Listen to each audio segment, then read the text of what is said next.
video presentasi tugas, lalu kalau komentarnya itu langsung penuh dengan kata-kata seperti ngapain sih gayanya kayak gitu, atau sok pinter banget sih gitu. Padahal mungkin si temen itu cuma berjuang sekuat tenaga untuk tampil percaya diri. Ada juga yang disebutin lewat story, difitnah di grup chat, atau bahkan dijadikan bahan lelucon di meme. Nah, setelah privasi terlihat lucu, tapi dampaknya besar banget. Ada yang dari malas kuliah, minder, bahkan sampai menarik diri dari lingkungan sosial. Nah, Islam itu sangat melanggar. Islam itu sangat melanggar hal ini. Allah berfirman dalam Al-Quran surah Al-Hujurat ayat 11 yang artinya, janganlah suatu kaum menolak kaum yang lain karena bisa jadi mereka lebih baik dari mereka. Nah, kalau kita benar-benar beriman, seharusnya kita berhati-hati dengan perkataan, termasuk perkataan lewat tulisan di dunia maya. Nah, sekarang coba deh kita tanya ke diri kita sendiri. Pernah nggak sih secara tidak sadar nyakitin orang lain lewat media sosial? Pernah ya? Nah, mungkin cuma komentar, ih bajunya aneh, atau kamu kayaknya nyari perhatian deh. Tapi kita nggak tahu, bisa jadi kata-kata itu nyakitin perasaan orang yang kita komentari. Nah, media sosial itu memang bikin segalanya itu terasa bebas, tapi justru di sana kita diuji. Apakah kita bisa tetap beradab, tetap sopan, dan tetap berempati? Rasulullah SAW pernah bersabda, barang siapa beriman kepada Allah dan hari akhir, hendaknya ia berkata yang baik atau diam. Nah, sederhana banget kan? Tapi dalam bakal permennya.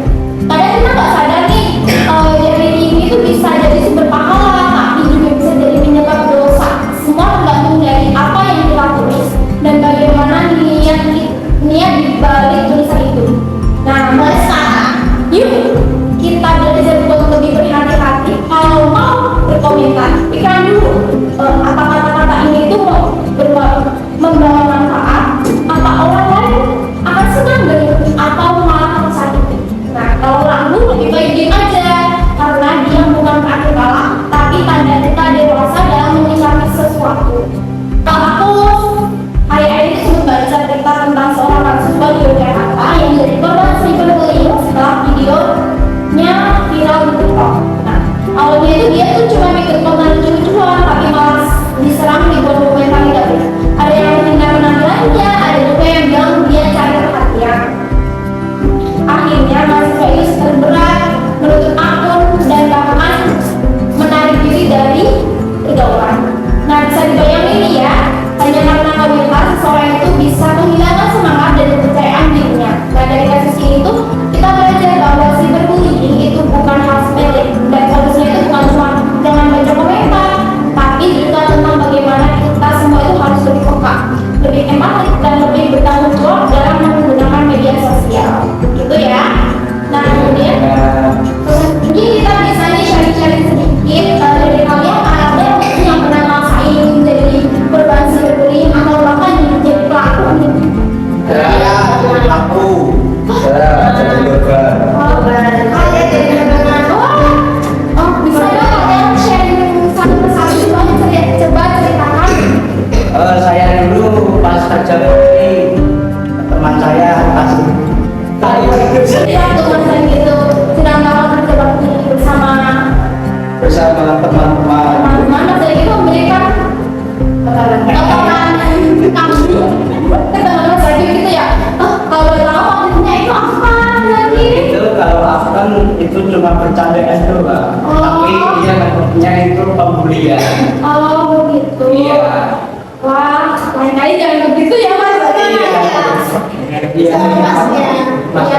Mas siapa kamu? Siapa ya? Mas Zak siapa? Terus responnya temannya Mas itu gimana? Jadi marah Kak.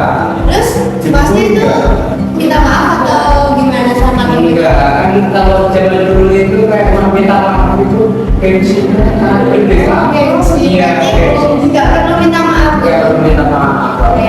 Tapi Mas Zaki sadar nggak apa yang dilakukan oleh Mas Zaki itu perbuatan yang buruk? Awalnya kan nggak sadar karena itu sadarnya cuma bercandaan. Oh begitu. Kita sudah gede udah bersaudara. Mungkin lain kali Mas Zaki bisa Ya. lebih hati-hati. Iya. Benar. Ya, Kalau untuk Mas yang selanjutnya bisa tolong ceritakan. Saya itu pernah posting Aulia di sosial. Terus kalau ada yang komen itu ya intinya itu ya agak gimana gitu loh. Saya posting foto saya sendiri, fotonya itu seperti apa?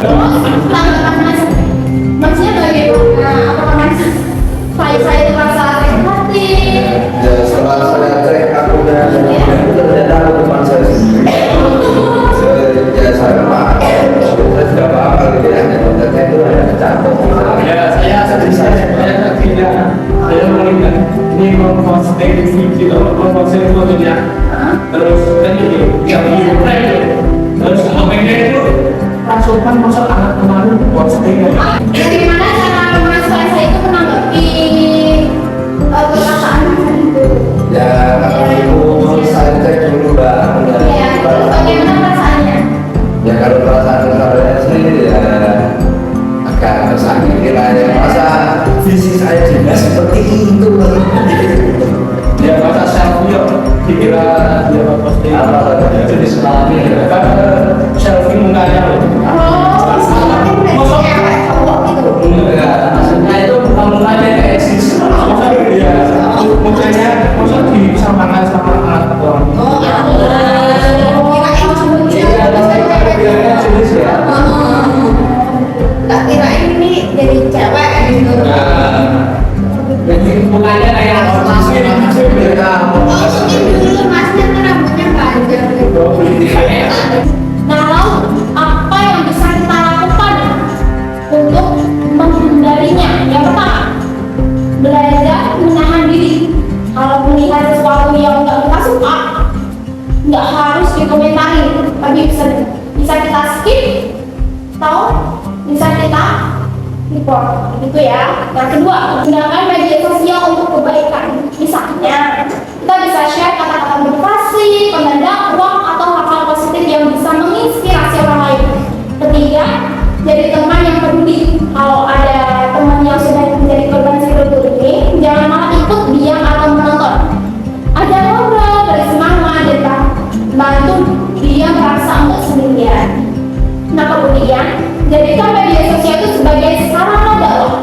Dakwah itu kan nggak harus terlalu panjang. Kadang satu kalimat sederhana itu bisa jadi pengingat yang dalam. Nah, misalnya kalau kayak kita tuh posting gunakan jari untuk kebaikan bukan untuk menyakiti, itu pun sudah termasuk bentuk dari dakwah. Dakwah yang perlu empatik, bukan hanya menyampaikan ayat tapi juga menyampaikan hati. Kita nggak perlu tuh menghakimi orang lain, cukup tunjukkan kebaikan lewat sikap dan tulisan saja. Teman-teman, dunia digital itu kan ada cerminan kita di masa ini. Apa yang kita tulis, apa yang kita bagikan, semuanya itu mencerminkan siapa diri kita sebenarnya. Jadi, yuk